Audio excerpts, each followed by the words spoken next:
But the next big thing for me that I want to talk about was the Pikmin block. Of course they were going to talk about Pikmin 4. It's coming out soon, and it is one of Miyamoto's babies. My overall thoughts is I am hyped for it. Then again, it's Pikmin. I was already sold on the concept when they finally announced that Pikmin 4 is coming out. For real this time. I would complain that they spent way too much time explaining the basics of the Pikmin game in the Direct, but it is worth remembering that this is probably one of Nintendo's more underrated series. At least out of the ones that they still continue to make installments for, not accounting things like Golden Sun, which Nintendo hasn't really paid proper attention to since the release of Dark Dawn. That's a whole other story though. If you like rambling about Golden Sun, feel free to follow me. I'm sure this will be far from the last time I talk about Golden Sun on this channel. Point being, I can't rule out the fact that they just want to make sure everyone's on the same page with this game. So they would want to explain it for people tuning into the Direct that have never heard of a Pikmin game before. Again, it is one of Miyamoto's babies. I'm sure they want to give this game as much love as they can to make sure it does as good as possible. As for my actual thoughts on what they showed, the new stuff was nice. Did enjoy the new glow Pikmin, though I do got a feeling that it's going to be tied exclusively to nighttime gameplay, kind of like how the Bulbmen were a dungeon exclusive thing from Pikmin 2.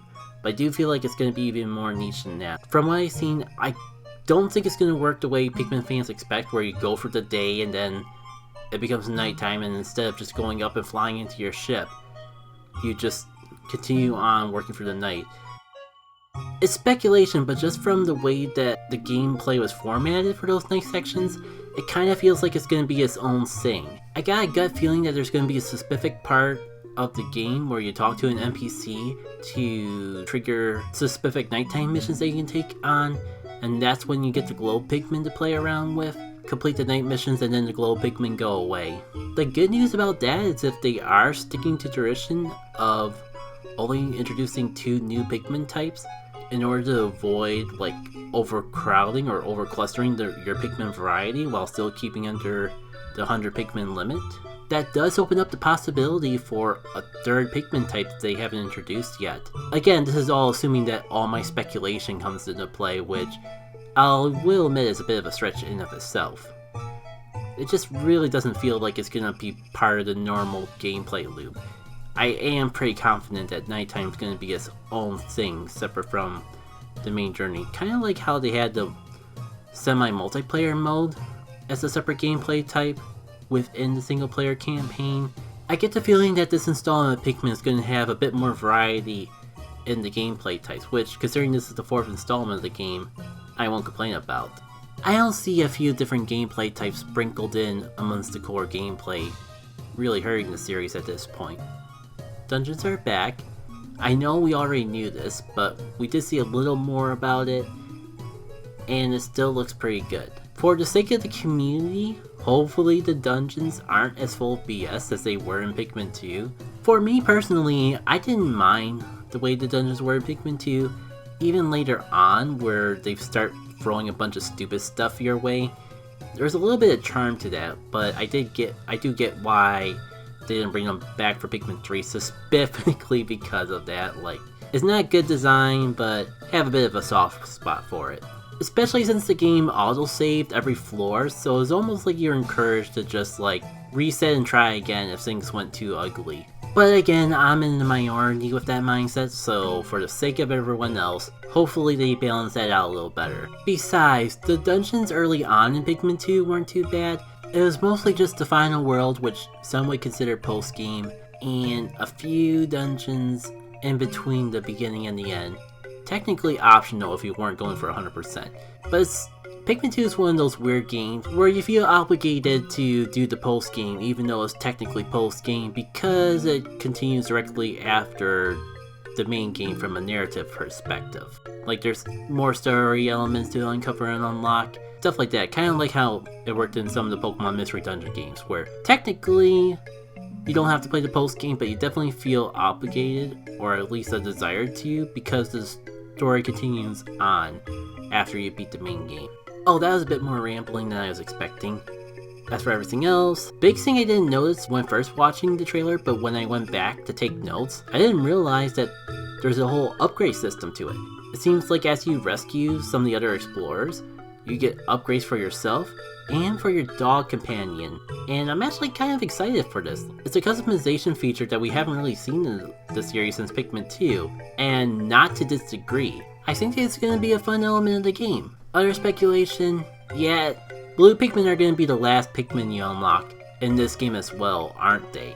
Like, they're always the last ones you get in every Pikmin game. Almost like they have to make them last in order to make them feel special, because they never really contribute anything extra to combat. Their whole stick is that they can swim and they don't drown like all the other Pikmin types, and yet they keep introducing more and more things into the Pikmin series to make that irrelevant. This game in particular bringing in things like the whole ice Pikmin just flat out freezing an entire water surface, and Pushy being able to swim above it. They try to counteract this in Pikmin 3 by putting stuff under the water completely, so like even though you had Wiggin Pikmin, you still need the blues to get stuff completely submerged, but I don't know. I did watch a good video a while back of why blue Pikmin were extremely underrated in this series, and my brain's kind of just grasped onto the concepts of that video ever since watching it, and I can't unthink it. There are a few things I kind of wish they showed a little more, specifically the dungeons. I kind of just want to see, again, because they were so controversial in Pikmin 2, I'm really curious to see how they handle them in this game. But then again, like I said in the beginning, I was sold on this game before. I was sold on this game from the title drop, so I didn't really need to see anything more. And like the less I see, the more surprises I'll have in the game itself, so I won't complain that much about that.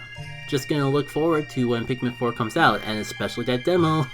Speaking of things that are pretty hype, pretty amazing that they actually shadow dropped HD remakes of Pikmin 1 and 2. If I didn't already own them on the Wii U, I would have bought them here. Hey everyone, obviously it's been a bit since the Nintendo Direct, and even longer since I initially recorded this commentary, so I've gotten a bit more exposed to the Pikmin 1 and 2 demos, if only by osmosis on the internet. So I decided to update this video with more recent thoughts of the Pikmin 1 and 2 demo.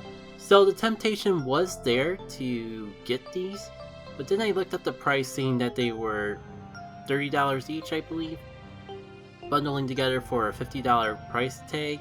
This is all in US currency, by the way. Your actual prices may vary. And despite how much I like the series, I think that's a little too steep for me personally. At least for now. It doesn't help that I've just recently made a major purchase in a Steam Deck, so the funds that I put aside for video games are a bit low at the moment, and I kind of rather save my money up for Pikmin 4, obviously. Plus, I did pick them up on the Wii U, back when the Virtual Console was still around. So, based on everything I've seen, those older versions of the Pikmin game are good enough for me for now. There is talks of there being a physical release sometime in November, and if I have more money then, that might just be a good novelty to finally own Pikmin physically. Pikmin is one of those weird cases growing up of games that I was mostly exposed to from rentals. Very few games that I've rented and loved and never actually bought on my own, but the Pikmin games somehow went under the radar. That is until the Wii releases came out, and I was finally able to own them on the Wii U through the Virtual Console option. An option that I may have recommended once upon a time, but alas, the era of the Wii U and 3DS Virtual Console is long gone. Alas, that is a story that I should save for another time.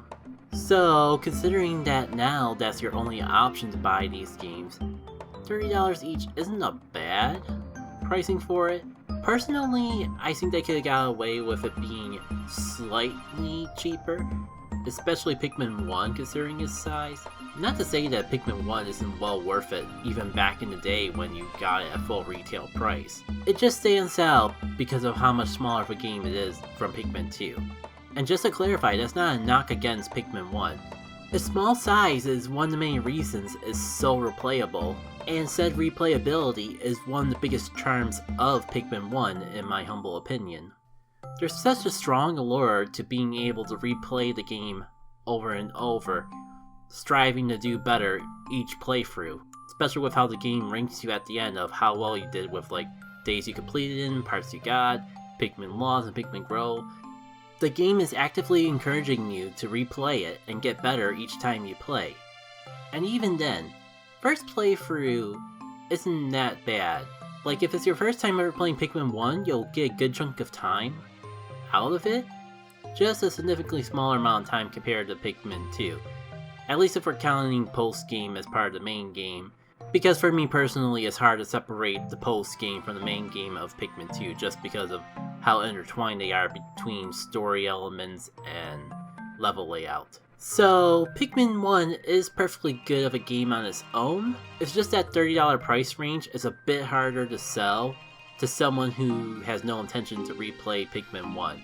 It's probably my favorite game to replay, but I can totally understand the sentiment of only wanting to play a game once because life is so short and there's so many video games to play. Plus on top of that, these games are kind of more on the lower end of the remake spectrum, kind of being closer to HD ports than full-blown add-on remakes. Which on its own I don't mind. Pikmin 1 and 2 are very solid games already, so just making them accessible for more people, especially the people who've only played Pikmin 3. Those people aren't going to have too many opportunities to play this game, so just having all the Pikmin games on one console only does favors for the series. I bring that up because them being more on the port side than the remake side could make this a little harder of a sell. And everything I've seen online just confirms that to me. In fact, I gotta ask, is it just my imagination, or are the ports for Pikmin 1 even more buggy than the Switch or the original version? It's hard to say because Pikmin 1, I will admit, was already a fairly buggy game. But man, I've just seen the games blow up on Twitter of everyone getting to experience the game, either first time or revisiting it and having terrible luck. And I swear, I've been seeing some glitches and bugs that I have never seen in my own playthroughs of Pikmin 1. As tempting as it is, I can't say that the games are more buggy without actually playing them myself, because it could just be, what's the term? Bias confirmation, I think I'm thinking of. But yeah, when you're seeing crazy glitches online that you've never seen in your own playthrough, despite how many times you've actually replayed the original Pikmin, it does make you wonder. So if you played the Pikmin 1 ports of the game, please let me know what your experiences are, if you have a similar feeling that I have about it being more buggy. Especially if you have the opposite experience where it seems just as, if not less buggy than the original games. Please let me know in the comments. I really need as much confirmation for or against this theory as I can get. In fact, even if you aren't playing Pikmin 1 and are playing the Pikmin 2 port, feel free to share your experiences with me anyways. I've kind of alluded to it earlier in this commentary, but I went on a bit of a Twitter binge of just watching all the Pikmin 1 and 2 clips of silly stuff happening, and I swear that's the most fun I've had on the social media bird site Twitter in years. Just really lighting up my mood, so I'm all down to seeing more of your favorite or infamous Pikmin clips. Either share them in the video in the comments, or just tag me on Twitter. You might have already seen my Twitter handle in the last video, but just in case, it'll be in the video description, @JacketStuff, so give me a tweet and let me know how you're enjoying the game. Oh yeah, this wasn't initially supposed to be a Pikmin video, it's supposed to be a Nintendo Direct video. Before I move on to the next topic though, I do gotta add on, technically, the graphics aren't the only thing that's improved in these remakes. They also got slight control updates, just to better fit the Pro Controller. Biggest thing I've heard is that the swarming works a bit differently. Instead of actually just using the C-Stick like normal, the C-Stick normally controls the camera now, and you have to hold down an additional button in order to swarm the Pikmin around. At least they didn't remove that feature altogether, but I personally don't quite see what the issue is of why it had to be changed in the first place, especially because the whole swarming mechanic was such an integral part of Pikmin 1 and 2. Could have been something for the series if they didn't flat out remove it in 3. But I'm also speaking as someone who never really messed around with the camera too much, so the basic press the L button to swap between the modes in the original games or whatever was good enough for me. Alright, I think now we're good to move on to the rest of the Direct. But hey, since this is just a 10-minute video, just talking about and reflecting on Pikmin 1 and 2, for the most part, I guess this is a good point to end off, and we'll resume talking about the rest of the Nintendo Direct in one more video. So thanks again for tuning in, and I hope to see you all for the next one.